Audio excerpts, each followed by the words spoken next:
Another fantastic Super Trofeo Asia grid, the last one of the season. Now the sun was behind a huge cloud, but it seems to be coming directly down onto us now. This might make it a little bit challenging for the drivers to see, or am I completely off? We do have tinted visors, so it's not as hard as you might make it seem, but you know, it's still good. Jacob's all set to go. Obviously championship points here, so you're probably feeling a little bit nervous, but you seem cool, calm, collected. How are you feeling? No, I'm always nervous. If anyone says they're nervous, they're lying to you. But no, look, Jacob's really trusty co-driver, and he's done an amazing job, so he'll get it done. There you go. We'll leave you alone to set your thoughts in line. Thank you very much, Ethan. That's Ethan Brown here on the top of the grid. Yeah, Ethan, the young driver from Singapore, his first season in the championship, and the fact he's already got 2 wins in the bank shows a really impressive start to his Lamborghini Super Trofeo career.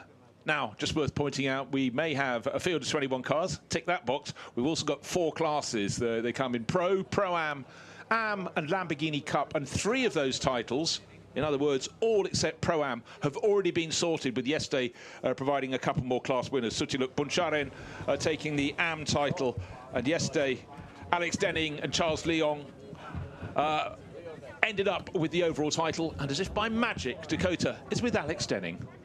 It is by magic. Here we are. Second row of the grid, Alex.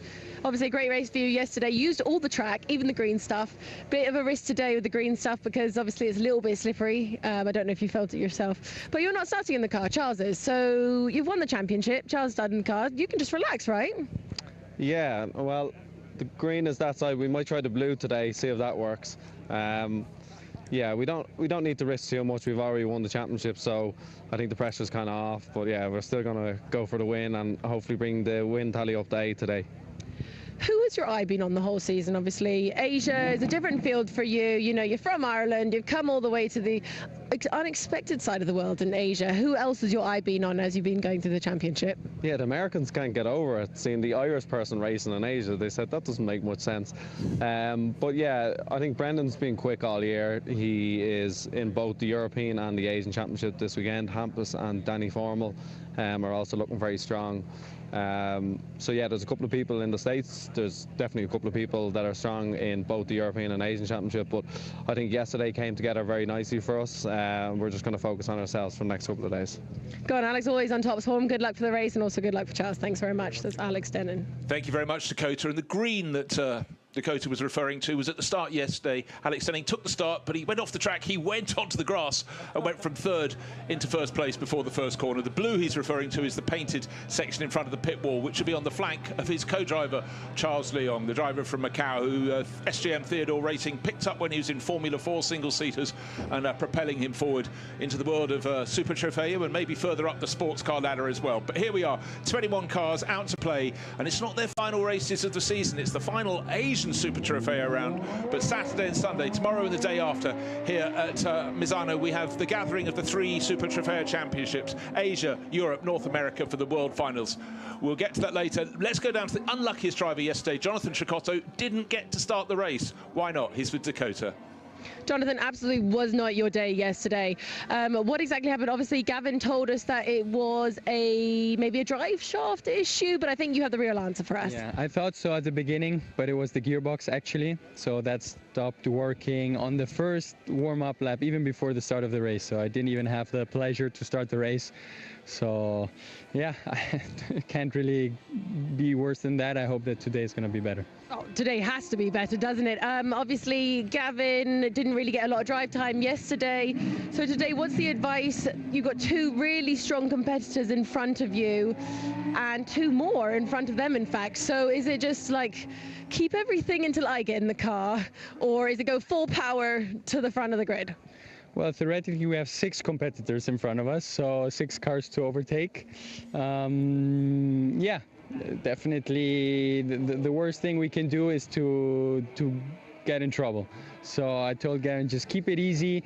It's not too much about the positioning, but how far the leader is from us. So that's important, that the leader's not too far away, and then I'll take care of the rest. Okay, let's see how it goes. Ethan's there, Alex is there, they're all there. But I'm there as well. Oh, there we go. Good luck. Thank you. Thank you. Well, that's the voice of confidence. Starting 7th on the grid on Motorsport, his teammate Gavin Huang is. But we've seen in previous World Finals, previous Asian Series rounds that Jonathan Cecotto can get the job done, but he's quite right. Don't want to drop back too far. You expect Gavin Huang to come in quite early for the pit window to give Jonathan the biggest chance to make up ground in the second part of the race.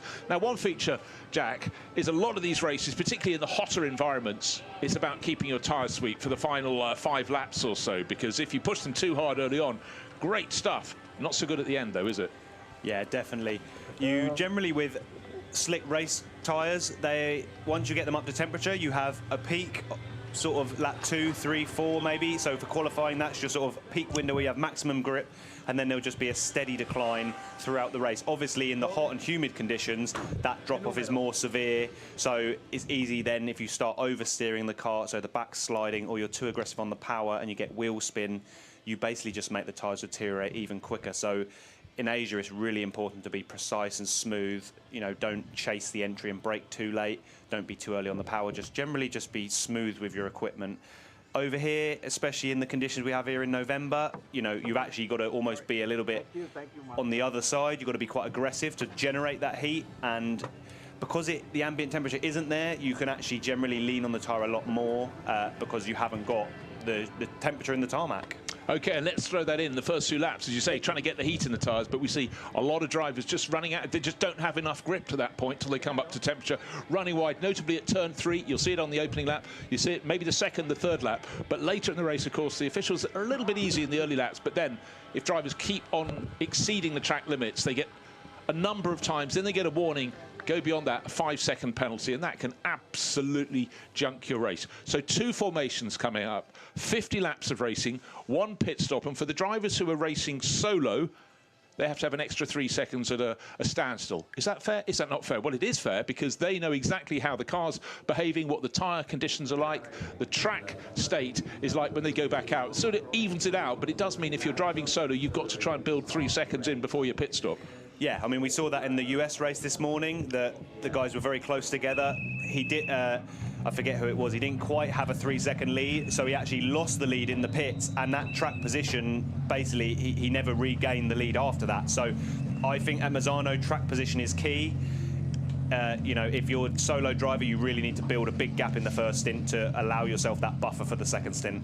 You do, and the driver you were talking about was Nick Persing, who in fact ended up with victory because the car that crossed the line 2.5 seconds ahead of him had a 5-second penalty. That was Colin Queen who lost out. But these are all elements, and if you're in one of the other Super Trofeo series and you're watching the rival championships, if you will, you can still learn with every race. You can see who pushed too hard when it was only this morning 10 degrees track temperature, and who didn't push hard enough. And of course your team will be going, oh, should we have given you more tyre pressure to bring those tyres in sooner or not? But the good news for all the drivers, and certainly for the cameras, there it is, only 12 degrees air temperature. It's fallen since we started this broadcast. Track temperature staying at 15. That's not a lot, but we've got 50 minutes of racing coming up ahead of us. 2 formation laps before this, the 12th and final race at the 6th and final round of Lamborghini Super Trofeo Asia for 2025. And really fingers crossed for car 211, the one that didn't get to start yesterday. Gavin Huang will be at the wheel of that to start the race. It's from BC Racing, and Jonathan Cecotto, love to see a charge. Whenever I've seen him race before, he will pick off positions. But let's focus on one other little factor, and here's the youngest driver in the race, Nick Stati. He's already won 2 races this weekend. He was second in the first of the Asian races, and sharing with Brendan Leach, who's on the front row this time. He won both of the European races here, and he only has done 1 previous meeting in Super Trofeo. So we'll, I'm sure, ride on board with him a lot. He's starting down in 6th position, but definitely one to watch. But let's just focus on the format of the circuit. It's a very short start-finish straight. You come round a tight corner on start-finish straight, all eyes on the starting gantry. That's a short dash to turn 1, which isn't a nice, gentle, open corner. It's a 90-degree right, followed by a 90 or 100-degree left, then to the right again. And you see quite a few misdemeanors run across the painted lines outside the circuit. You might gain a position, but you get a penalty. Right, Chris van der Drift, Kiwi on pole. Brendan Leach, Kiwi alongside. Look out for them. They're both running in a ProAm lineup, so they're going to have to try and stretch their advantage before handing over their teammates. Jacob Riegel will start 3rd. He's sharing with Ethan Brown. And Charles Leong, already champion. He shares with Alex Denning. He's starting on the pit wall side in 4th position. 7 wins, that combination already, out of the 11 races so far. Going down to row number 3, And it's the challengers. It's Jungwoo Lee and Nick Statti, the 17-year-old Australian. Let's see how they can fare. And then Gavin Huang didn't get to start yesterday. His teammate pulled up with the gear linkage problem. That was Jonathan Chicotto, alongside one of the staples, the champion, Emilien Card, French racer for DW Evans GT. And Changwoo Lee, who is one of the two drivers really looking out for honours in the Pro-Am class, and the one who's leading that class is alongside Kikuan Kao.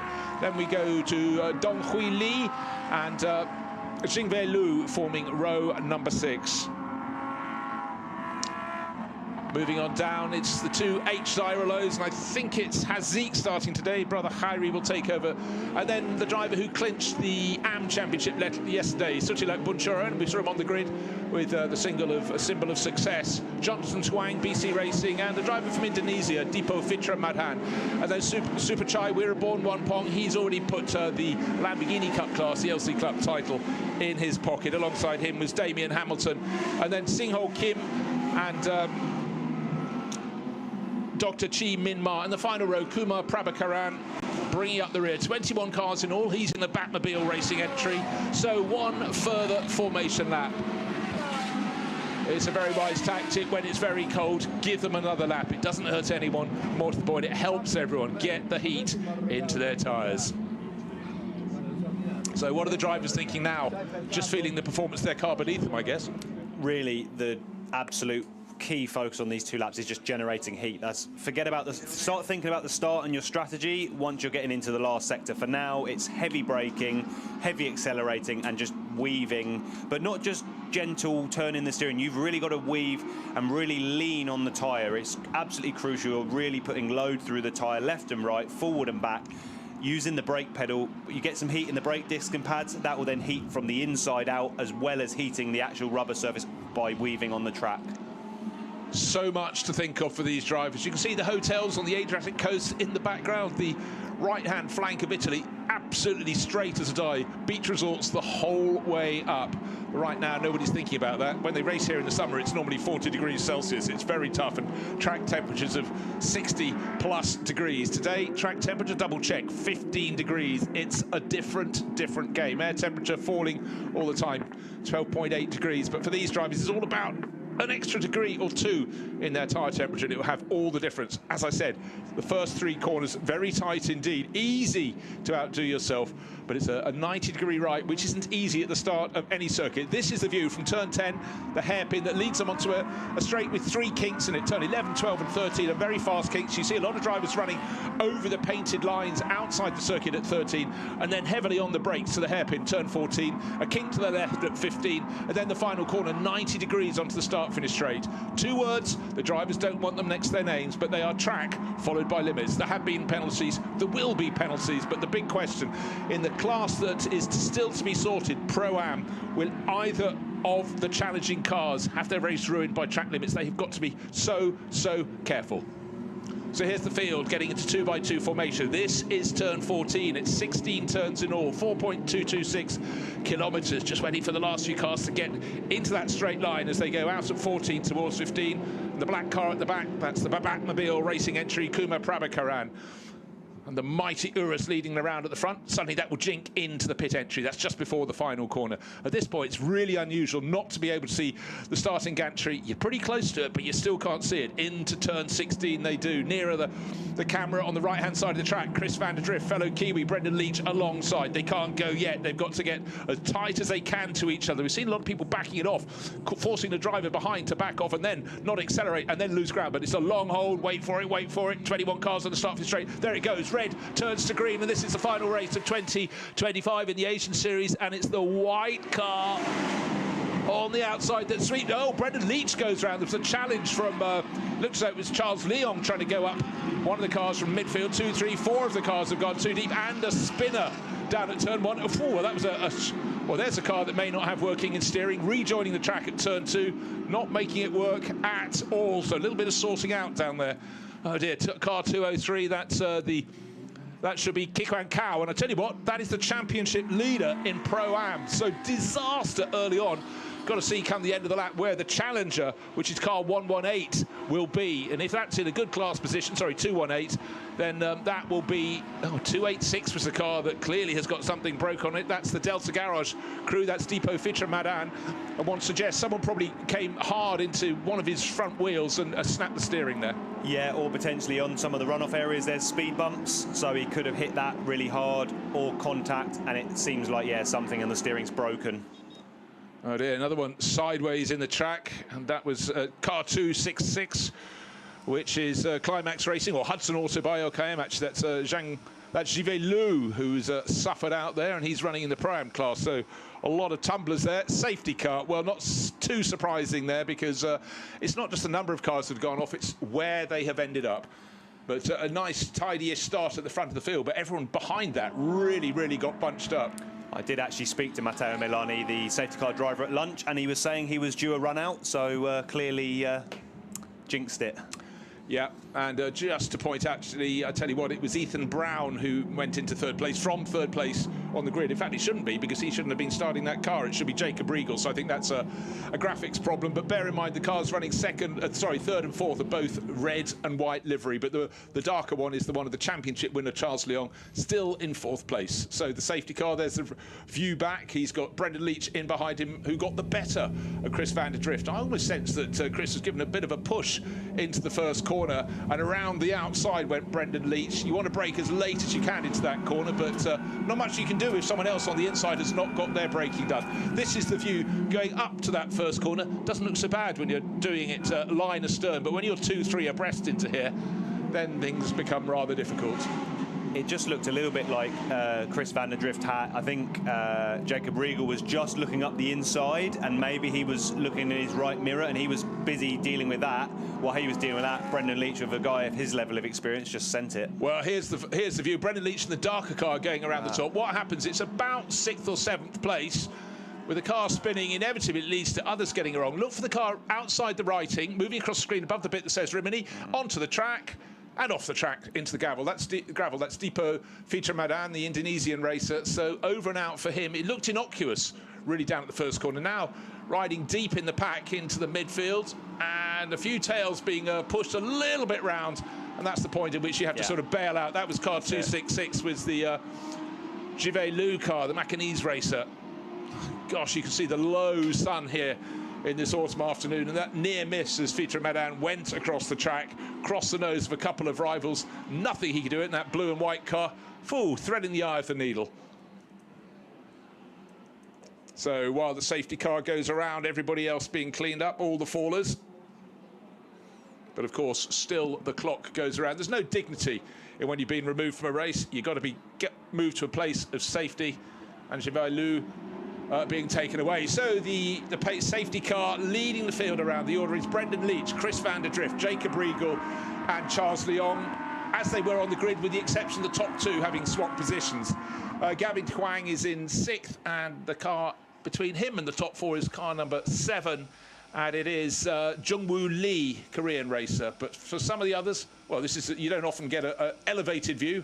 This is the 266 that's being lifted clear of the trouble. And now the lights are off on the top of the safety car. That's been very tidy work getting the cars recovered. You might think, where are the rest of the cars? What's Brendan Leach doing? He's backing them up. Of course, this format with a very tight final corner, he can go into the corner and start accelerating, but no one behind can move until he does. But actually, Chris van der Drift has made a really good restart. Often in 2nd, you lose a bit of ground. The battle for 3rd is tight, because Charles Leong looking down the inside, locking up, snaking. Is there going to be contact? No, not quite. But Jacob Riegel had to brake deep into turn 1.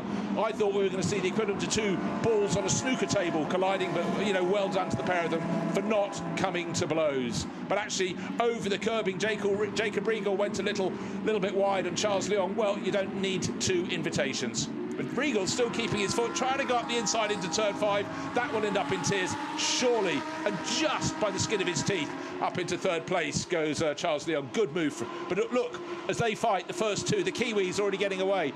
Up front, it's Brendan Leach, it's Chris van der Drift, then about 2 or 3 seconds. The next 4 cars, 1, 2, 3, 4, nose to tail. That's down to 6th place. Fantastic bit of racing there, side by side, door to door, through 3 or 4 corners. That is the sort of respectful racing we see in Super Trofeo. Yeah, tucked in behind Jungwoo Lee from Korea making it very busy, and in behind him Gavin Huang. That was the 211 entry from BC Racing that didn't get to start yesterday. First two cars are making their break. We'll touch on class position shortly. In fact, the first two cars we can touch on then, they are Pro-Am class entries. So the top all-pro crew is the Pro champion for the year. There he is, the darker red and white car, and that's Charles Leong. Jacob Riegel tucking in behind, but already Leong is just starting to edge clear in that battle for third place. And don't forget, of course, Jack, we had that little lap behind the safety car. What happens then? Tyre temperatures drop. Exactly, that really won't help. But again, you see the Kiwi guys, they're probably a bit more used to driving in wet and cold conditions, straight on the money.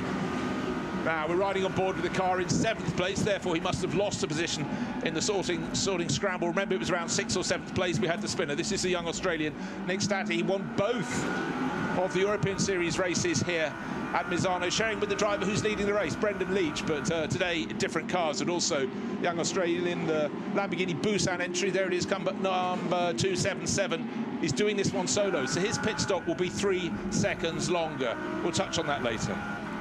What's good to see here is Nick Stati was part of the winning car in Europe. I think sometimes people associate racing ability, Europe being better than everywhere else in the world. Seeing him running in 7th shows you how strong the Asian field is compared to the, against the European field. So you can't just go into the World Finals thinking all the European guys are going to win it. No, absolutely not. The European field is the largest of the 3 Super Trofeo series. However, it's always good, and you never know year on year which championship is relatively strong versus the others. Of course, you find out when they get knitted together tomorrow and Sunday in the World Finals, but it's a real point of interest. And don't forget, of course, Nicholas Stati in this car doesn't have a teammate in the Asian series, so he doesn't have anyone to pass on the knowledge. In the European series, he won both of those races here. He's got Brendan Leach, who's the exemplar Super Trofeo racer. Right, looking down through the classes, it's the Lees who are top of the field in that car, 276 in the AM class, and it's Dong Sheng who started, sorry, not Dong Hui. And he hasn't got a great deal over Hazik Zairalo. And in the LC class, it's the driver with the longest name, Super Chai Wirabor Wanpong, Thai racer, who just absolutely loves his Lamborghinis. But up front, it's as close as you like. It's half a second. That's visually what half a second looks like. The gap between Kiwi 1 and Kiwi 2, Brendan Leach and Chris van der Drift. They've done a lot of their racing all around Asia. Staunchly proud Kiwi drivers, but you know, when you're a Kiwi driver, you want to be a professional racing driver, you've got to pack your suitcase and go out, and they've been doing that ever since the days, the late 50s. Bruce McLaren coming across, he did rather well, didn't he? What a dynasty he started. Yeah, just a small legacy left behind, but you know, we take for granted being from Europe that you can just jump on a plane and within 2 hours you're anywhere around, you know, anywhere at a racetrack, whereas the guys from New Zealand, Australia generally have to go halfway around the world to get, you know, really competitive international racing. Yeah, and in fact, even just focusing on the racing career of Nicholas Stati, who's in this race. He comes from Western Australia. It's closer for him to go to Southeast Asia than it is for him to race where most of the tracks are on the eastern seaboard of Australia. We saw that with Daniel Ricciardo. He did exactly the same racing in Formula BMW single-seaters. He went to the Asian Championship rather than Australian, and the rest, as they say, is history. Brilliant aerial shot. You can see the low sun over the circuit here at Misano. We've got, well, we've done the first 12 minutes of this race. We've already had that safety car period, but the real point here is the first two are pulling about 3, 4, nearly 5 seconds clear over Charles Leong, who is the best of the rest. And Leong is just starting to edge clear of Jacob Riegel. He's got a second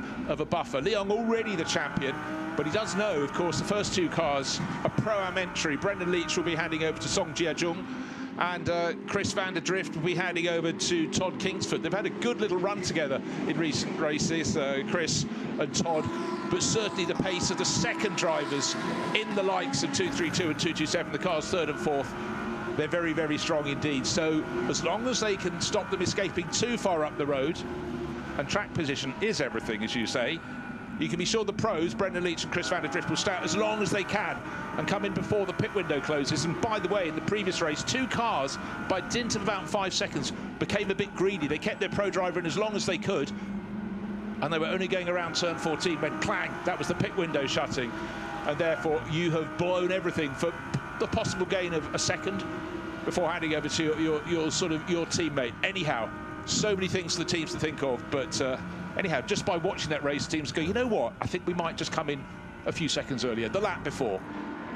Yeah, it's like we said earlier, you've got to be precise with your pit stop and your whole pit strategy, but it's not worth taking massive risks for the sake of a second or two.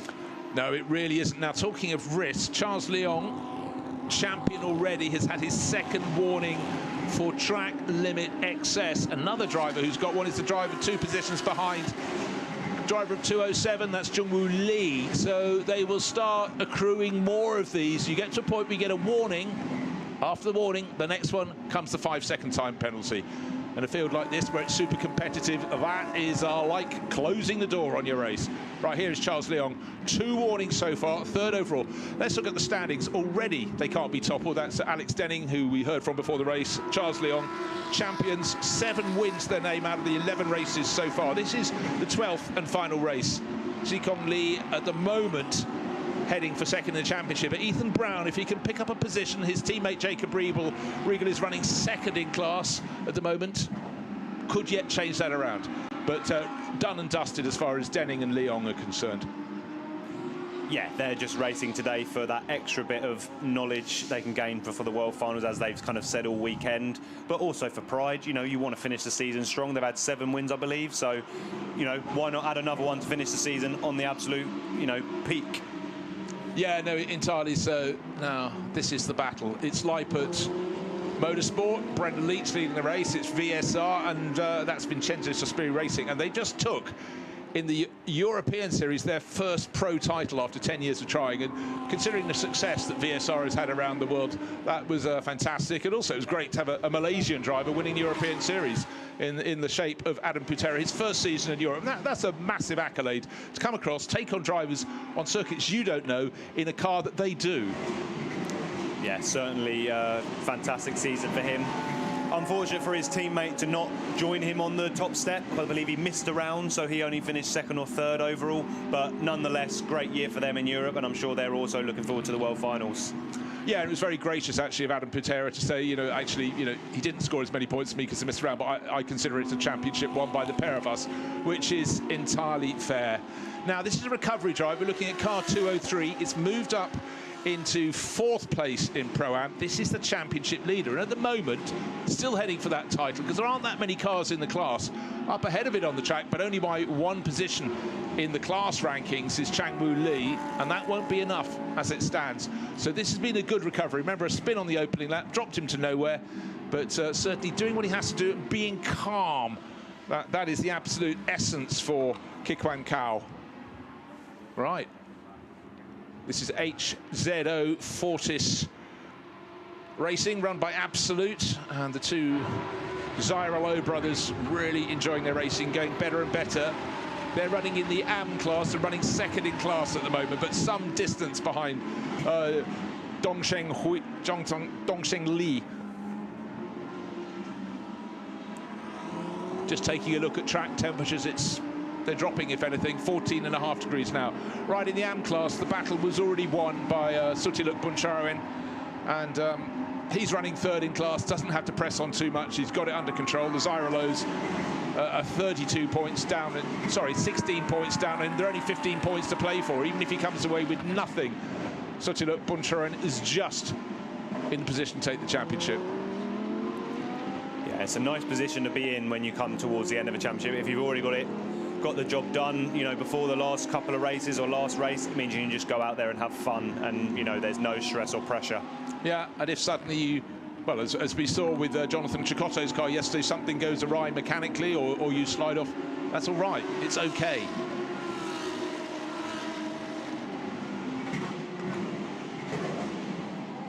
Neat and tidy, and I know what's happened. Here's Superchai Wiraborwanpong. He already had the LC Cup class. He's in that bright orange car with the Singar livery and that Thai brewery, and tucked in behind him, he's got the recovering Singho Kim. A lot of those cars at the back of the field got a little bit scattered in the first couple of corners with those spinners in front of them, but settling down, as is that lead battle.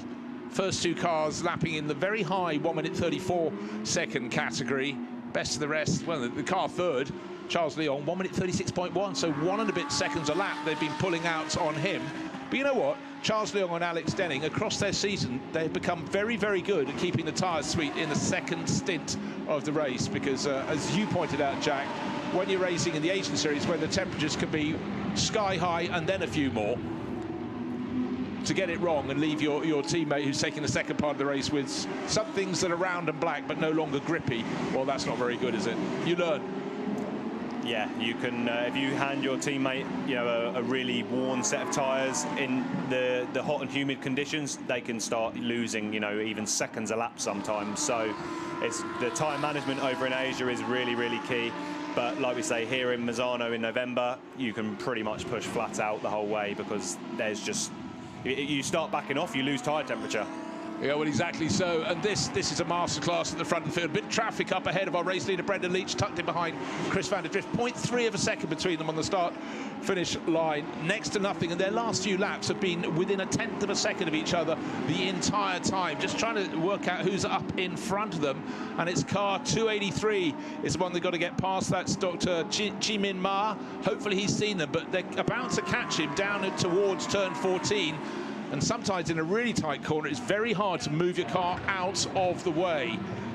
So if Brendan Leach realises he's going to lose a bit of momentum, he's got to block off any potential challenge. They got past him before turn 14. That was vital. So possibly the doctor backed off just down the back straight, saw them coming in. The marshals would have been waving their blue flags. Holding it out, passes the message, waving the flag, increases the emphasis, and I don't think any great difference between them, the first two, between Brendan Leach, Chris van der Drift. Well, 1/10 of a second gained by our race leader, but all along this duo, they're trying to build as much of a buffer as they can over Charles Leong. They're 8.5 seconds clear of him, and then it'll be up to their teammates to see what they can do. The teammates will not be as fast as their two Pro-Am driver lineups, but Charles Leong, if he wants to get an 8th win out of the 12th race, is already the champion with Alex Denning. He's got to get a bit more speed out of his car. Alternatively, he's just trying to keep it on an even keel to hand it over to Alex and see what Alex can do through to the end of the race. But it's always quite difficult when you've got a couple of drivers herring away, but you've got to run your own race. And if you absolutely take it out of your tyres, just trying to keep up them, well, that's not the best thing to be done. Right, pit window is open, which is handy. So Changmu Lee climbing out, and this is the driver change, one of the very first ones, and he'll be handing over to Jikong Lee, who actually raced in British Formula 3 a very long time ago, but he's had a very international racing career, and he is, like many drivers from his age, started in single-seaters, moved across to cars with roofs, but these days, as we're seeing, a lot of drivers hopping straight into Super Trofeo cars, Carrera Cup cars, and with an aim to getting into GT3. And GT3, of course, is now the subclass within the World Endurance Championship. And if you can get yourself a work drive, well, you can afford to buy your family ice creams at Christmas. Certainly. The problem is nowadays the single-seater ladder is just so expensive, and it's not even... A lot of people can probably raise the money for Formula 4, but the jump to Formula 3 is just so vast that at sort of 17, 18, you have to be mature and say, you know what, maybe Formula 1 isn't the goal, it's not achievable. I haven't got loads of money from my family, I haven't got a huge sponsor. Let's step into endurance GT racing and try and chase a realistic goal of getting a factory drive, or, like Brendan Leach and Chris van der Drift, picking up Pro-Am drives, because that's another way you can make a living. It is. So many things you can do, but almost every step you go up the single-seater ladder, you pretty much add another naught to the end of the price list. It's absolutely extraordinary, but a lot of super talent. It's not only finding a way for them to keep on racing, it's also raising the whole standard in series like this and all the other series in the GT ladder. There are many. You do it according to your budget, according to your geographical desire. But talk about desire, well, a little bit too much desire, I would suggest there for Chris van der Drift, and that looked like a crystal cut case. He caught the back of race leader Brendan Leach. Actually, the person this is good news for is Charles Leong. Obviously, the person it's very bad news for is the driver of the blue and gold Lippert car. He's going to be handing over to Song Jia-jung, but not from the lead. Was there any damage there? Probably not. Low-speed contact, but round it went. The laws of physics, you know that lesson you used to do when you looked out the window? Well, that's the car being spun around. Immovable object, not quite as immovable as you thought. Yeah, you could kind of see for a couple of laps Chris van der Drift was looking quite like he was catching, looking quite fast, a little bit dangerous. couple of laps before, you could see he was taking a tighter line into, into that turn 10. A little bit tighter through turn 9, but it just looked like Brendan was prepared to go a bit tighter. Chris obviously didn't anticipate him staying tighter, went to kind of just throw it up the inside, but Brendan had kept it a bit tight that lap. Just a little bit of contact on the brakes, but as you're braking with a little bit of steering lock round to the right, it doesn't take much to unsettle the car and send it into a spin. No, once it's already started turning in, that's for sure. Right, I was just having a little look. Brendan Leach recovering, but he lost effectively 7 seconds or so in that, and that allowed Charles Leong to get to within just under 3.5 seconds in third place. But he's in a pro lineup, so when he comes to hand over to Alex Denning, that suddenly means they could be aiming at second place in the race. But the driver taking over from Chris van der Drift, that's Todd Kingsford, well, he's sitting on suddenly a big buffer. Let's take a look at what happened. Talk us through this one. So you can see already Chris was kind of on the brakes going through the kink, a little bit of a moment on the back, but starting to move a little bit on Chris van der Drift's car, as he was clearly going to chuck it up the inside, but Brendan had already kept it a little bit tighter, and I just think it was just a little bit of a misjudgment from Chris van der Drift on this occasion. Yeah, well, we can put that in the in-tray in the steward's box and focus on Vincenzo Sospiri Racing leading the race for now. However, I think there may be some words to be had. Drive-through penalty, by the way, for car number 251. That's BC Racing, and it was Brian Huang at the wheel, so he'll be handing over. And a drive-through penalty, sorry, not for him, it's the next driver up. It's the Lamborghini Cup title winner, Super Trofeo Asia. But I think a lot of this is coming back from investigations of incidents right at the start of the race. Now, minimum time from pit in to pit out for a pit stop, 105 seconds, 108 seconds if you're running solo. And let's hope we don't get too many people, A, missing the pit window, or B, getting a short pit stop. And in fact, one of the cars in the previous race, the European round, not only came in after the pit window closed and then undercut their own pit stop as well, so got a further time penalty for that. We will name no names. Right, 10-second time penalty just been issued to the driver of this car number 298, for contact at turn 10. That's Chris van der Drift. So suddenly, actually, we've just had a change for, what's happened? Charles Leong has come into the pits, but suddenly, and so has Emilion Card. That means that when Charles Leong hands over to Alex Denning, with a 10-second penalty to be applied to this car, it'll be applied after the race.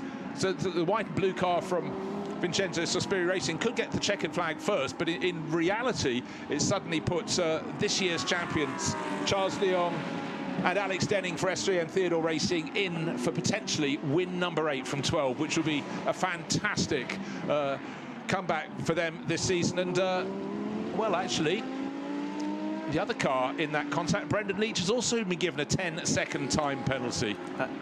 No, is it? 298. Oh, sorry, yeah. That's 289 is Brendan Leach. Yeah. Sorry. Yeah. Hold on to your horses. That was me letting mine out of the stable a little too soon. No, but again, you can see these two guys, ultimate professionals. They've just got going. You know, it's so easy when an incident happens. For an AM driver especially, you can get very flustered. We saw that yesterday in the race. Someone got overtaken and they had a spin. As a pro, things happen. You've got to just get back on it, get focused, do your job. Yeah, sorry, 298 and 289 with the two cars fighting for the lead. 298 in the lead, but it has not the sort of Damocles, it's got the punishment already issued. 10-second penalty for them. Nick Stati now running third on the track. He started 6th, fell down to 7th in the sort out at the first corner, but he might find himself in a pretty handy position. He's running solo, so his pit stop will be 3 seconds longer, but the pace he's beginning to show, you know, could get him up onto the podium, which would be really quite an achievement. Just noticing the bonnet sitting up a little bit on the right-hand side on the car sitting in the pit, Sang Ho Kim's car. So that is probably down to contact in the first 2 corners. Hopefully the team will notice and tuck that one back down. Well, Chris van der Drift, absolutely no damage to his car by the look of its pace. Lapping consistently the high 1 minute 34s, really squeaking every ounce of performance. Even more reason to do so, because of course he knows he would have been told you've gone and added 10 seconds to our time, so he's trying his best to atone, and every 1/10 of a second that he can achieve before he brings it in. Talking bring it in, he's doing it right here and now. Yeah, they've got to stop this lap. 1.5 minutes, it's a 1 minute 34, 1 minute 35 lap, so Chris van der Drift and Brendan Leach, any of the Pro-Am pairings that have tried to stay out long, will be stopping this lap. Yeah, Brendan Leach following him into the pit lane, coming in from 7 and a bit seconds in arrears. Very unlikely for anyone to gain any advantage during the pit stop, because if they do, they will probably undercut the 105-second minimum, and they'll get a penalty accordingly. But they just need to keep the pit stop clean and tidy, perhaps adjust the tyre temperatures. What's the track condition? It's dropped a few fractions of a degree. Right. Chris Van der Drift out. It's perfectly polite to push the other driver's head down as they get in the car. Taller figure of Todd Kingsford getting on board, looking for the straps to be done up. Even on a day like this, a bit of a cool air coming into the cockpit just helps out a little bit. Blowing the leaves away or something. Nick Stati also came into the pits. They had to. Jungwoo Lee in and just waiting for the scramble back out. But I want to see where Alex Denning will be when this all shakes out. His car was running in 3rd place with Charles Leong at the wheel. They're champions for 2025. Done a phenomenal job, but if they could round it out with another victory to make it 8 wins from 12, that would be phenomenal. Fleetingly, I gave it to them by saying that there was a penalty for the Brendan Leach car. There wasn't. That was me getting my numbers back to front. The car that got it was the 298. We've just seen it. It was the white car. Chris Van der Drift, the assailant, down into turn 10, and he's picked up the punishment. It was by the smallest of touches, but the ramifications with the car in front spinning left it very difficult to have any other interpretation. What's that sound you heard? Bang, that's the pit window closing. Anybody coming in later than this will pick up a penalty.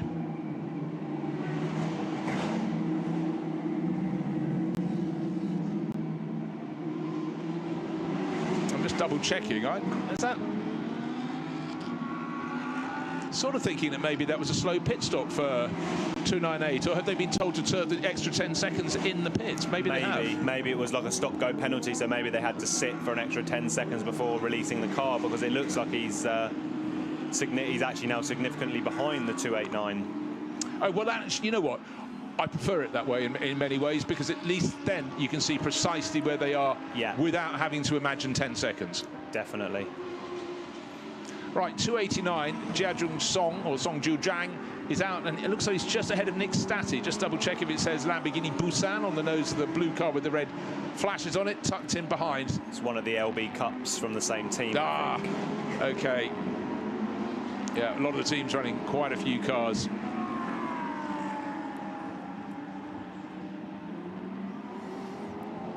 So, waiting for it to settle down. And let's go down and hear from Brendan Leach. Maybe he's a little bit dizzy after that spin down at turn 10. Oh dear, Brendan, it's not really going very well for you. What happened there?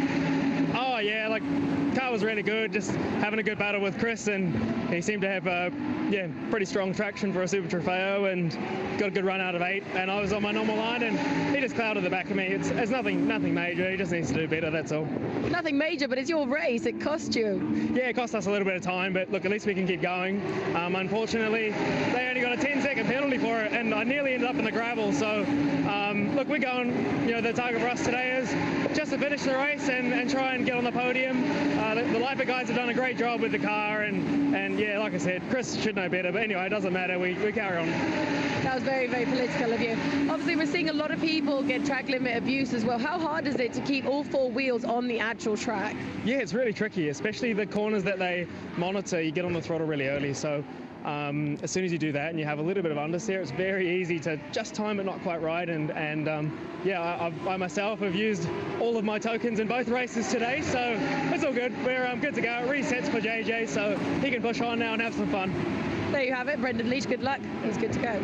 Thank you. That was very politically correct there from Brendan Leach. So not just quick in the car, quite tidy out of it as well. Now, a car we haven't really talked about very much is giving chase. Alex Denning leading the race. The black car with the red flashes is a car that got nowhere yesterday, pulled off on the first formation lap, and Jonathan Chicotto said, well, see how many places I can gain. He's giving chase, and he's on the lights. On the drivers like to get on the lights. And the car that was spun around is running in 3rd position. Song Jiajung, there it is, blue and gold. But it looks so Alex Denning is going to have to be right on his toes. He'll have to be talking his top game, and he can talk a top game very well indeed. Will he hang on for win number 8, or will Jonathan Chicotto, just aggrieved by yesterday's tiny but really costly mechanical failure, just be going, you know what, I've had disappointment. I don't want to do disappointment 2 races running, but started down the order a little bit, but certainly working his way forward, and you know, probably deserves a good result. Started down in 6th position. Sorry, let's call that 7th position if I count correctly. Yeah, it should be quite an interesting final stint, as obviously we know Alex Denning's super quick and full of confidence. Obviously looking to round out the season with an 8th win, but Johnny spoke to him earlier, you know, a little bit upset with what happened yesterday with the mechanical. Really, really, really fast guy. He's going to be wanting to finish the season strong. You know, Gavin did a great first stint, just like Johnny asked, sensible, keep it, you know, close to the guys in front so he could jump in and do the job, and we can clearly see he's up to P2 and looking like he has the opportunity to win. Well, let's hear from another driver who knows what the track's like, because he just got off it. Charles Leong, this year's champion, his teammate Alex Denning now leading the race. Right, Charles, a little bit of misfortune for Brendan and Chris there has gained you into the lead. So, I mean, it's good fortune for you. Fresh off the track, what's it like?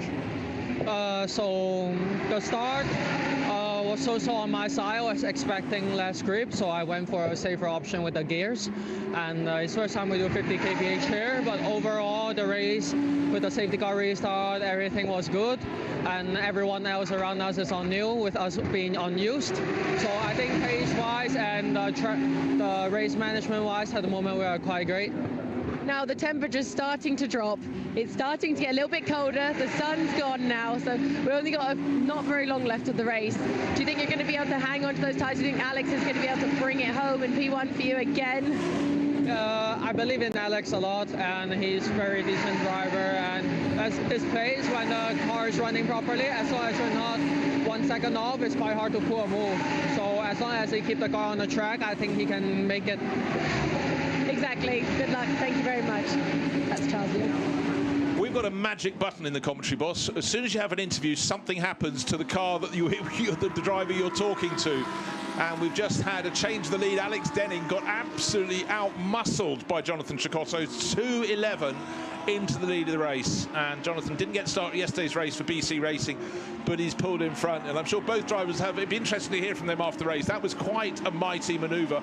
I don't think this one is over and out as yet. We've got, what have we got, 14 minutes left in the race. But actually, as I say that, Cecotto already starting to stretch clear of Alex Denning. However, we're getting to the later stage of the race. What's the tyre situation going to be? Maybe Gavin Huang did a very good job in the first half of the race before handing over to the Venezuelan.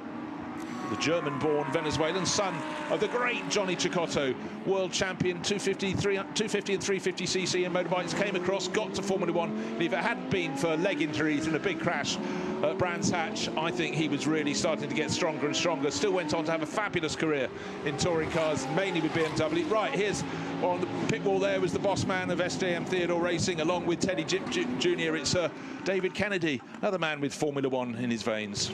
Yeah, just noticed there in Charles Leong's interview, he said they were running used tyres, so they must have chosen to use both their new sets in qualifying, maybe due to yesterday's DNF as well. And I don't know what strategy Johnny and the Gamma Racing team have used. They may have started on new tyres today, so although as the tyres starts to degrade, the gap becomes closer and closer, just having that few kilometres fresher tyres, even at this point in the race, could be just giving Johnny that extra bit of grip to, you know, do what he's done, make the pass and start to pull away. Yeah, I mean, you don't choose to have retirement for one race, but it certainly leaves some fresh rubber at the backside of your garage. But looking at the points there, nobody can topple Alex Denning and Charles Leong. They would like to end the year with another win, but what they'd really, really like is to end the year with success in the World Finals. Let's go down to join Dakota again, moving like a panther in the pit lane. I am indeed. I've caught up with Gavin. Gavin, you're looking pretty cool, calm and collected. Now your teammate Jonathan is just taking the lead from Alex Denning, which was a great, great move. What do you think is going to happen next? Are you going to be able to keep the lead? It looks like he's pulling away. Yesterday we did not even start the race because of a broken axle, but now it looks good. We're on the top, so we'll finish the race in the top. Whoa, there's some confidence there. That's Gavin. We'll let you get back to the pits. Well, you never know. Actually, there's just been an incident involving cars 211, Jonathan Cecotto, and Alex Denning 232, noted.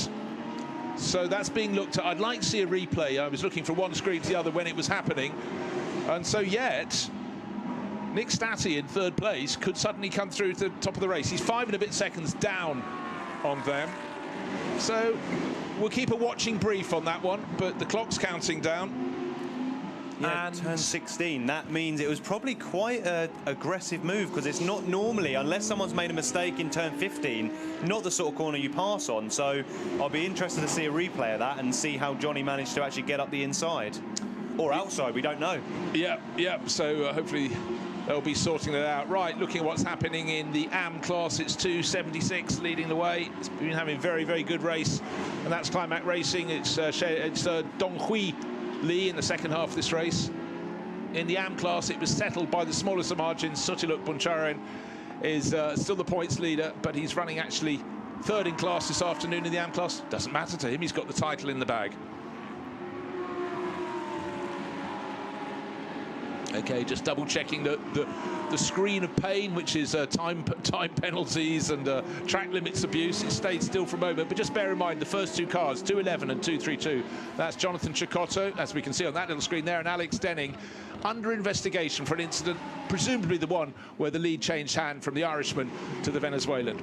All right, here's Superchai Wirabor-Wampong. He's running second in the LC class, the Lamborghini Cup class. He's half a minute down at Eng Peng Go, but he already had the title under control and is here for fun. And, you know, as the light becomes dimmer and dimmer, I quite like a bright day-glow orange car. It really helps the eyes as it works its way around the circuit. Don't forget, this race did actually start in 5 minutes of sunshine, and then it went away again. It's been a grey day. It's a cool day, and it's the way the drivers have been nursing their tyres that really will count. I believe Superchai did serve a drive-through penalty earlier in the race. Oh, yes, I do believe you're right. That's why he's coming not in his traditional position of leading the class.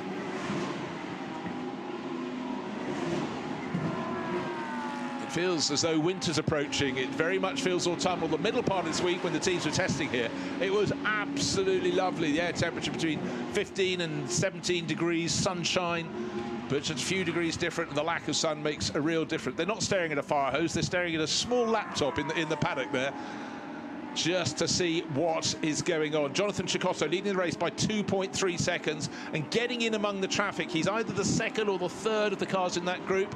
Then there's another car. The car's second overall is 232. He needs to hunt down those back markers as well. First one gets out of the way very nicely, but as he does, another car is passed by the race leader. Lights ablaze. That's Jonathan Cecotto going past one of his teammates, who tries to keep out of the way, but really has nowhere else to go. So unfortunately for Alex Denning, he can have no complaints. He can if it doesn't get out of its way before turn 16. Big moment for Alex Denning. As he exited turn 13, he tried to stay tight to anticipate passing the back marker. Obviously, you know, fantastic driver hung on to it. He's trying to use coming through this traffic as a chance to catch up, as he has done. He's actually halved the gap to Johnny Cecotto.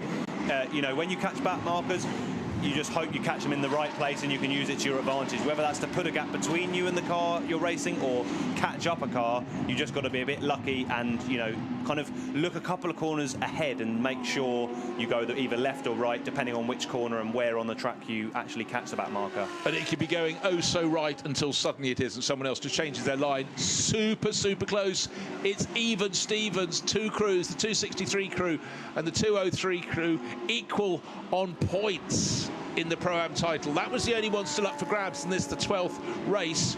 At the moment, just going to see how they could possibly swap around. 203, which is the challenger. They came in with the points lead. They're running fourth in class, but the car that's leading the class with Liang Jiatong is heading for the 15 points, but it's only 3 seconds clear of the Kingsford car. Remember, Kingsford's car led the race outright in the hands of Chris van der Drift, but served an extra 10 seconds in the pit stop, and Kingsford pace is actually no quicker than Liang's. Last lap lost an entire second, so actually it seems though 263 can sit there, and then we'll have to get on the phone and find out how it's going in terms of the overall scores.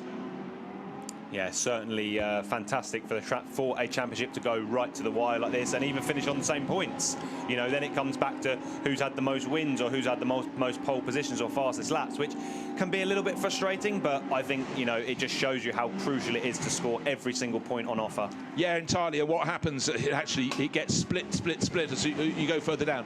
It goes to number of wins, Okay, if they're equal, then the number of second places, and so you go. And some championships over the years across the globe have been sorted by the tiniest of moments. One little slide wide, and you lost a third place, it became a fourth, and that could be the difference between taking the title or not. All Jonathan Cecotto could do, still with that incident where he took the lead ahead of Alex Denning, is stretch his advantage. But as you pointed out, it went to 2 and a bit seconds, it's back down to 1.6 seconds. It ebbing and flowing. He got the better of traffic down through turns 13 and 14 a lap ago, and now he's actually got fairly clear run in front of him. He's approaching turn 9. The next car he's going to catch, he won't catch for someone, may not catch before the end of the race. His car number 205, which is a Zyra Lowe brothers HZO Fortis entry in the AM class. So actually maybe traffic has affected all that it can in the remainder of this race. But yes, it feels, bear in mind, TV cameras always make the lights look greater than it is, so people on the pit wall, there's nothing they can do. They can breathe if they want,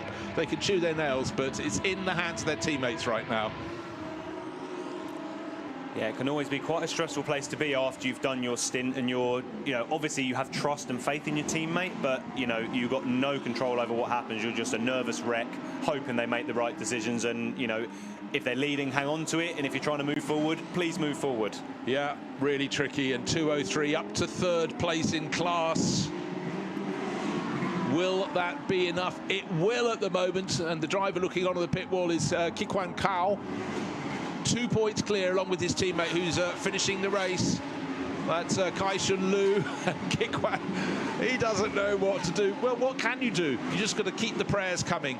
But double checking any penalties coming. Still the track limit violations are coming. No one's been pinged with a penalty in the last few laps, but it could happen. And in fact, 203, the car we're just talking about, this car picked one up in the last couple of minutes, and that's its only its second sort of offence there. They may be all right. They can pick up 1 more, 2 more, and get that final warning. They don't want 3 more. No, certainly not at this late stage of the championship. It'd seem a shame to drop a load of points or positions for a track limit infringement. One thing that also bear in mind, we had the spin for 289 when it was driven by Brendan Leach. If it hadn't been for that, that car would probably lose car. The car we're looking at now would be 4th in class, and that would make them equal on points, but not in the driving seat. But by dint of that element that was miles up the track ahead of them, in the battle for the leading race, it was leading the race. That has suddenly spun the order further back down. So many elements that have to be knitted in to this. One thing they can't do is extend the length of the race. However, into the final 4 minutes, nobody around Kai-Shun Liu in 203, heading for third place in the ProAm class. This is one of the 4 class battles, but it's the only one that still has a title to be settled. So it's going to be tense for the LK Motorsport crew, run by Climax Racing, but they're doing a great job. Up the front of the race, well, Jonathan Cecotto suggested, and everyone suggested he might do a great job. He got into the lead of the race, still under investigation, bear in mind. Yeah, we haven't seen a replay of that yet. I'm definitely interested to see how that move unfolded. Yeah, all Jonathan could do is keep pulling away as much as he can. 1.8 seconds clear at the start of this lap. They have caught the car that was just sitting ahead of them on the track, car number 205, the Zyra Lowe's. And Harry is the driver at the wheel at the moment. 205, great looking car actually, as the light becomes dimmer. Those bright pink day glow stripes on the nose and the flanks shine out all the more. That was deposed before the kink at turn 9, I beg your pardon. Now the hairpin at turn 10. Nothing Alex Denning can do about 205 just yet. He want to pick it off down the back straight. The straight with the 3 kinks before you get to the hairpin at turn 14. One flash of the lights. I'm here. Probably another flash say, I'm still here. Have you seen me?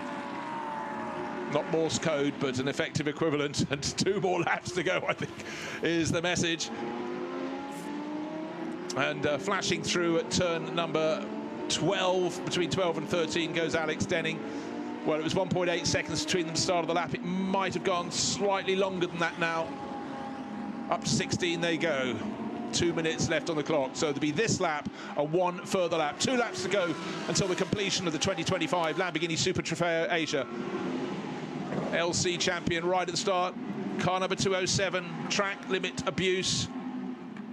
And that has been coming for a while. 207, it's Lamborghini Bundang, and it's Zikong Lee at the wheel at the moment. Jungwoo Lee started that, but Peter Zikong Lee is the driver getting the penalty. And suddenly Alex Denning worked the traffic better. He's right now onto the tail. It was 1.8 seconds at the start of the lap, down to 1.5.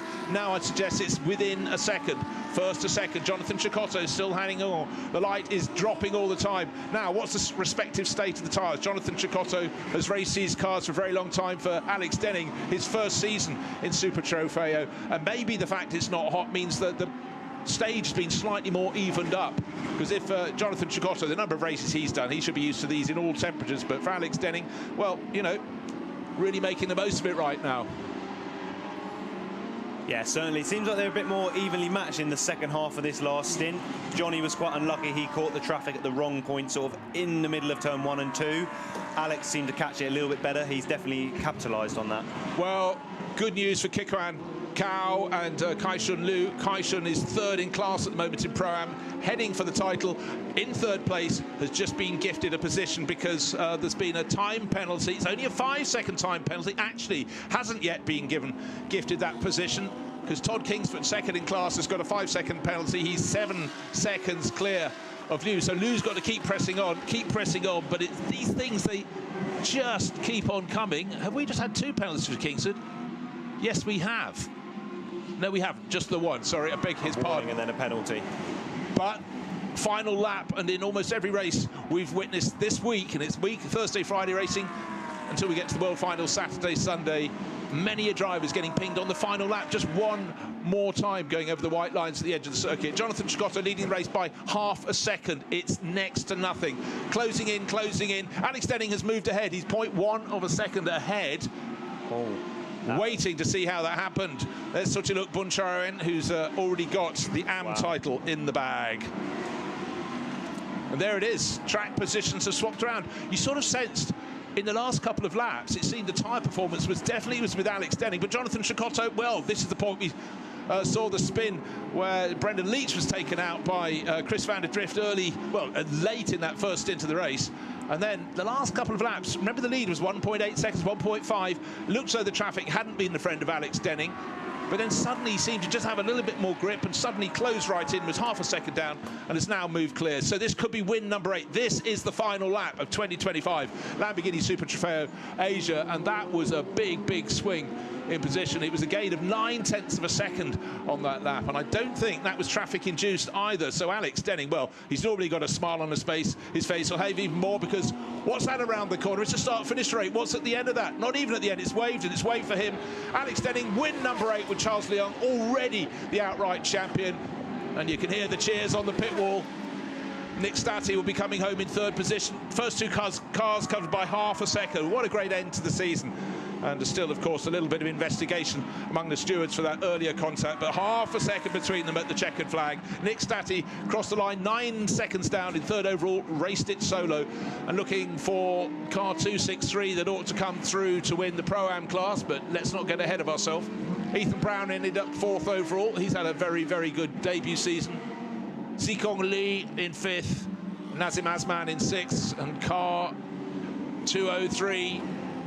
He's not going to win his class, but he is going to take the Pro-Am title. That was the last one to be settled. 203, it's LK Motorsports by Climax Racing. It's Kaishun Liu who crosses the line, and his teammate Kikuan Cao. We saw him on the pit wall looking nervous, looking happy, looking nervous again, but the job was done. And 278, well, that's Suchiluk Buncharoen, who is the winner, David Kennedy. There he is, arms over the shoulder of Teddy Yip, the junior. And they put this team together, and they do enjoy success. 8 out of 12, that is a fantastic record for the pair of them. And they've got one of their big weekends the whole season. Next weekend in Macau, where they'll be renting single-seaters and really getting stuck in. Declan Quigley enjoying the action down in the pit lane. Smiles all round, but you know what? So snatch it with a lap and a half to go. That's doing it in style. Cutting it fine, you might say, but very good indeed. Yeah, to be honest, I think if either of those two had won the race, it would have been a worthy winner. But for Alex Denning to be passed, to actually be at one point, I think, up to nearly 3 seconds back, to then use the traffic to his advantage to close the gap, and to then make the pass sort of 2 laps to go, you know, absolutely fantastic. What a way to see out the Asian season for them. What's next? Just the World Finals. which are Saturday, tomorrow and the day after here. So they talked about trying to keep their focus, but really their aim this weekend was aiming for the World Finals. We'll see how they all knit together when we join the Asian Series with the European and the North American Super Trofeo. It's always an absolute humdinger across a couple of days, but for now, the season's over. And Kikwan Kao, well, happy man indeed. Oof, he says, and quite rightly so. And anyhow, every single thing seemed... That was the only championship still up for grab. The others had all been sorted: Pro, Am and Lamborghini Cup class. It was down to who would win this final race, but more to the point, who would win the ProAm class. And that honour with third place today in their class. 9th place overall went to Kai-Shun Liu and Kikwan Kao. Kikwan kicked off the race, and Kai-san brought it through to the finish. So there we are. 21 cars went out to play. We lost 2 on the opening lap with the sort out, but apart from that, it was really very clean in the race. And Charles Leong has a mascot for the team, and his driver knows where to park. The board that says 1 on it, that's where we normally park, isn't it? Oh yes, 8 times out of 12. There's the cool, calm, collected, like a monk he is, Charles Leong. Cheering on, but Alex Denning out of the car. Yes, indeed. Unbelievable. Unbelievable. Helmet off. Okay, helmet off. Wreck the car. There's the instruction from David Kennedy. Wreck the car, why don't you? Yeah, only got the World Finals to go. Yeah. Get your helmet. Yeah. David, ever the pro, he's got both the national flags, the Macanese flag and the Irish flag. And all we need now is to see the happy, smiling face of Alex Denning.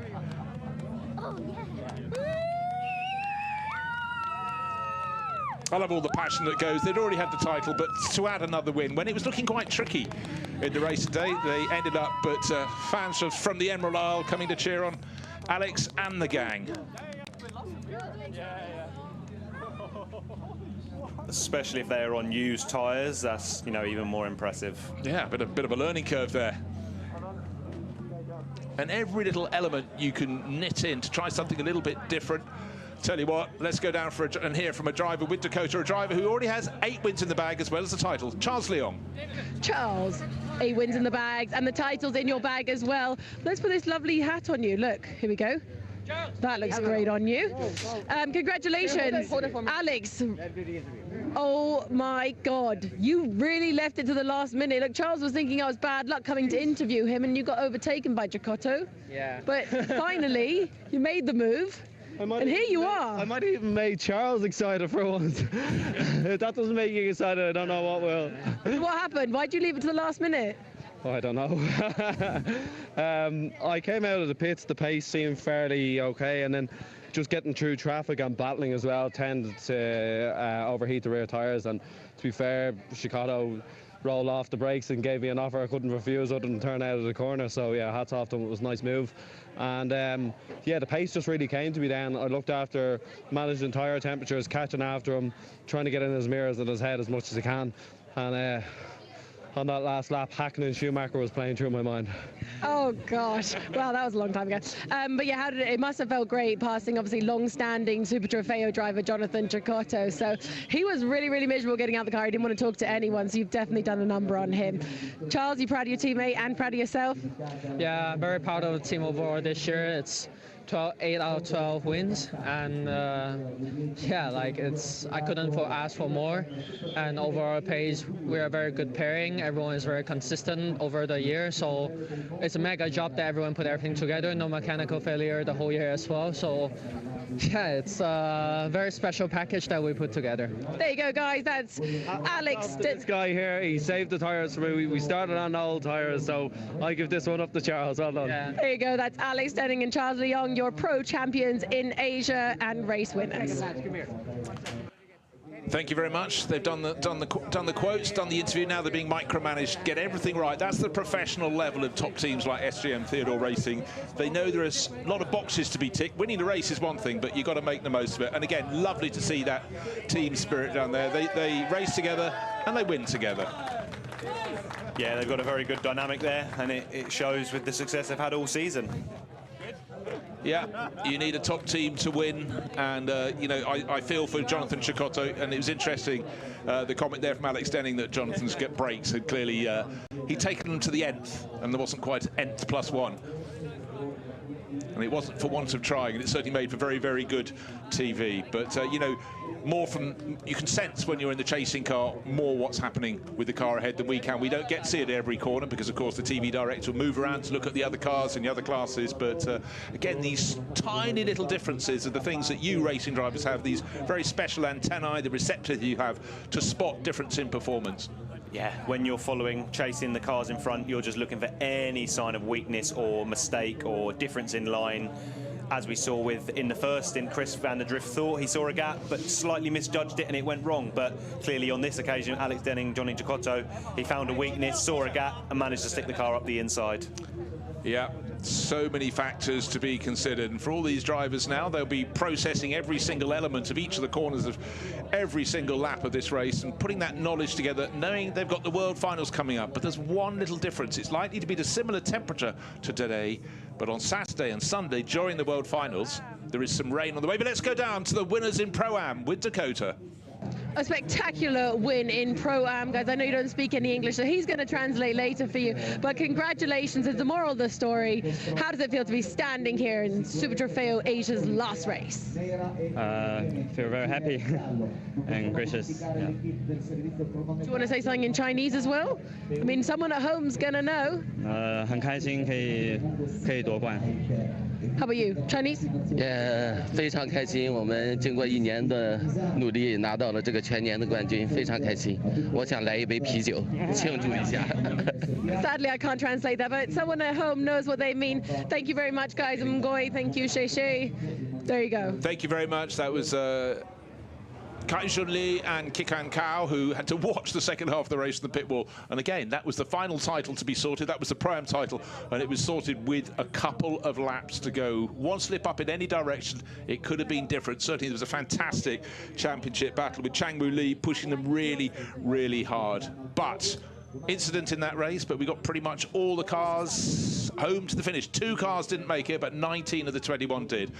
And in the Pro-Am class, well, it was very, very busy indeed. And look, as the front runners were trying to come through the field, trying to thread the eye of a needle, and 211 went on to get toppled. At this point, it was in front of the race, Jonathan Chicotto, and this was the point. This was the overtake. The traffic, for once, was not the friend of the race leader. Jonathan Chicotto tried to guess where the gap was going to open. It didn't, and Alex Denning was there to pounce. So fantastic to see that replay. Not too long before the finish, this was the first point at which Alex Denning could back off. There was the finish line, there was the checkered flag, and there was win number 8 out of 12 in the Lamborghini Super Trofeo Asia. No wonder they are champions. And in the other races, they didn't do too badly either. They got 1, 2, 3, 4 second places, never lower than second. 4 seconds, 8 victories. Well, that's why the sky's brightening up for them.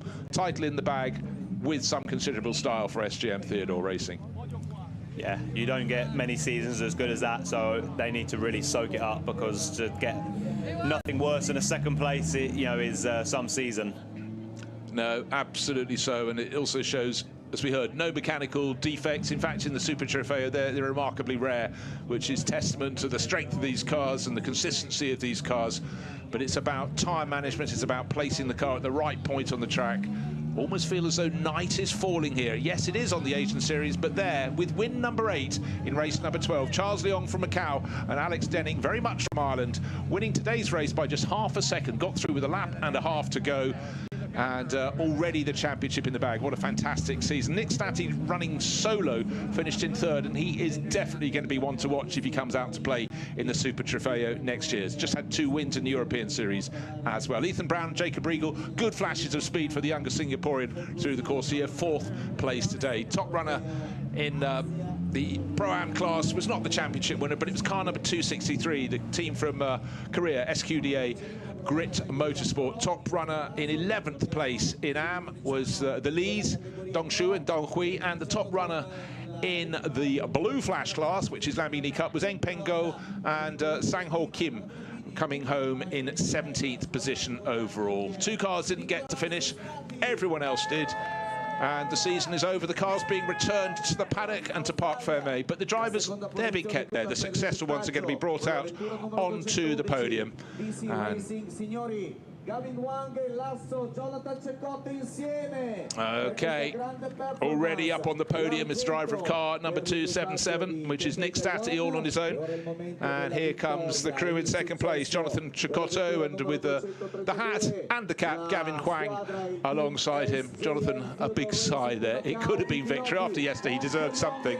And the top step wouldn't have been too unusual. But here they come. They've done it before. They'll probably do it again. Alex Denning and Charles Leong, already champions. That was the icing on the cake for them.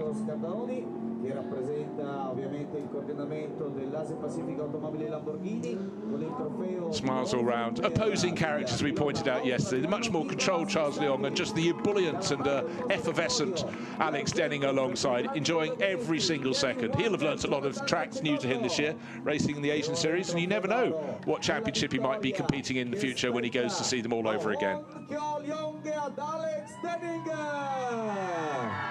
we are.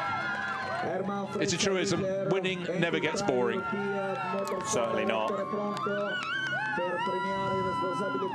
And the Denning family and friends just enjoying their visit to Italy, but they know they've got 2 more races coming up when we get to the World Finals here on Saturday and Sunday. But what a season they've had. And of course there'll be a trophy also for the winning team for SJM Theodore Racing, and that's from Hankook from their Motorsport division.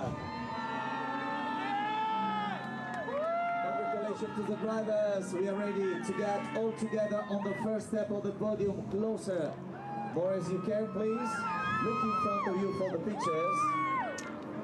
So applause all round, smiles on the top step, and what a season. Never lower than second, but twice as many wins as second places, and not just a championship title, but a dominant title for Charles Leong and Alex Denning. So I think they might afford themselves a little bit of fizz. The racing tomorrow starts a little bit later in the day, so they could have another hour before they get up for breakfast. Gavin Huang first with the fizz. Nick Stati on the right-hand side, the 17-year-old from Western Australia. We'll see more of him, I'm sure of that. A little bit cold to get covered in champagne. Yes, it might be. Could we have soup? So this was tight all the way to the finish. The lead had changed. It looked as though there was nothing that Alex Denning could do. Looked as though the race was being controlled by Jonathan Chicotto. However, it all changed around in traffic that had favoured everyone except the chasing Alex Denning. Then suddenly it came back to him with a vengeance. And look at that domination. Victory by 57 points. That's the best part of 4 wins in terms of points by which they won. Ahead of Ethan Brown, 4th place today for him. But really, the title was never in doubt from about the midpoint in the season, even if there's been a handful of retirements for Charles Leong and Alex Denning. So what a 2025 season they've had. Can they cap it with success in the World Finals? Now we're going to the Pro-Am podium, and the crew in 3rd place. 3rd place wouldn't normally make them very happy, but 3rd place today was enough for Kikwan Kao to take the title with Kai-Shan Liu. It's Kikwan closer to us, Kai-Shan on the right-hand side as we look. 3rd place for them today is absolutely all they required to take the title battle, but oh, it was super, super close. 2nd place goes to Chris van der Drift and the taller figure of Todd Kingsford. Don't forget, they were fighting over the lead of the race when Chris van der Drift spun his fellow Kiwi around. It delayed them with the penalty, 10 seconds extra in the pit stop, but he fought back well, Todd Kingsford, eventually only 8 seconds down on the winning crew, which is the 263 from SQDA Grit Motorsport. Brian Changwoo Lee, or Brian is his nickname, and Jetong Liang on the top step. Dalla parte opposta del podio, l'argento spetta Todd Kingsford e a Chris van der Drift. So as the trophies, there must be an enormous truck that delivers all the Super Trofeo trophies. 4 podiums for each of the races, and this weekend, of course, for most of the drivers here, 4 races in all to go for, but they're great looking trophies. Rather sharp at the top bit, I must say, but yeah, certainly a good contract to have for producing the trophies for Lamborghini Super Trofeo. Yeah, make a mental note.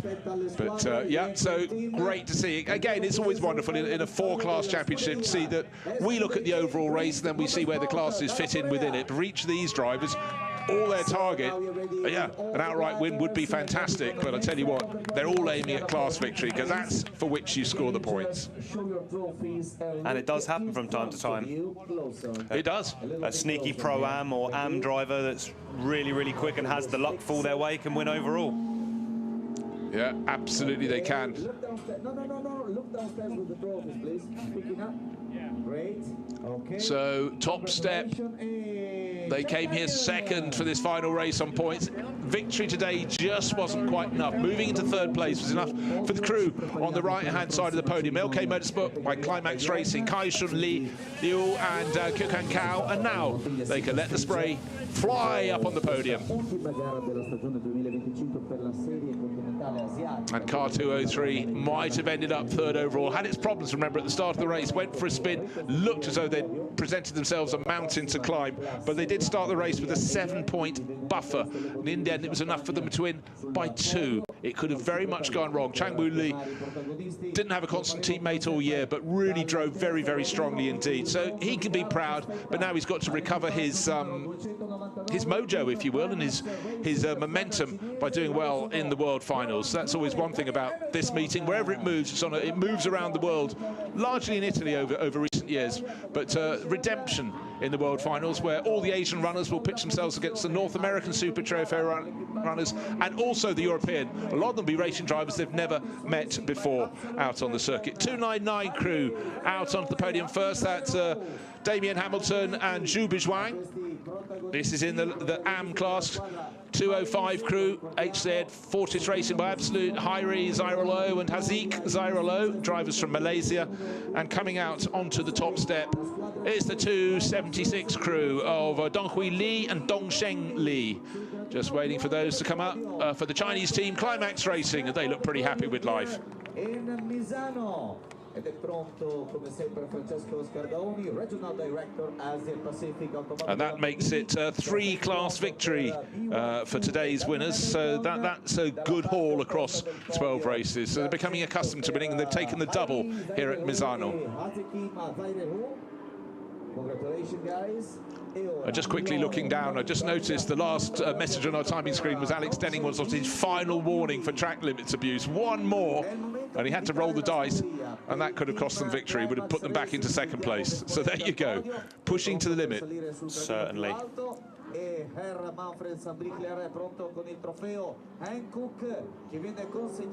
So winning team, just to stress here in the AM class, Climax Racing. It's always good to see a team member being as happy as the drivers on the podium. You just have to remember how much effort goes in to get the success and combine all the elements. It's easier to get it wrong than right in motor racing. Arguably on a race weekend, the mechanics do the bulk of the work. Yeah, always last to lunch. They do eat the most though. Yeah. They've done the work though. And now champagne, but it's good to say, and I must say the catering for the Lamborghini Super Trofeo is very good. We're talking about how you can eat your body weight if you really feel like it, but the agenda is so packed. And great to see the delight up there on the podium in the AM class. Damien Hamilton getting stuck in on the right-hand side of the podium. Can't see. It's horrible when you get champagne in your eyes. The worst. But for the 278 champion in class, Sutiluk Buncharoen, and he's just again been super consistent. There he is, 16 points clear at the end. He was 16 points clear before this round, so he didn't lose any ground, but he'd done the hard work earlier in the season. And the Thai racer for True Visions Motorsport, yet again doing just such a good job.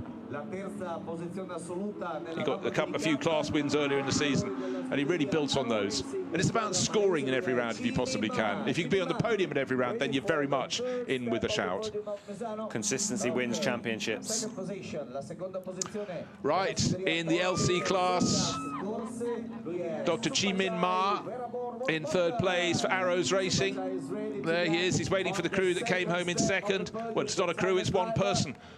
It's the man who took the title earlier, Superchai Weera Borwanpong, and he just absolutely has had such a fantastic season. But the crew from 217, Lamborghini Bundang by Racegraph, Eng Peng Go and Sang-ho Kim coming onto the top step of the podium. It's good to see the affection with which the drivers hold each other and the respect. They might be a bit tough with each other on the track, but they've got to race all year, all around the world, so it's better to make friends than enemies. And certainly if you get down to the Lamborghini Cup class, there's a little bit more space cut between the drivers. If there's any contact, it's possibly just down from over-enthusiasm. But these are gentlemen racers, and they absolutely love their racing. Some will step up the order as they go, and for others, this is very much the level they want to be racing at. And really, the real story in motor racing is racing something in which you can be competitive. Love to see the enthusiasm from the team representative of Lamborghini, Bundang by Racecraft, coming out. So he's won the race himself. Two-arm salute.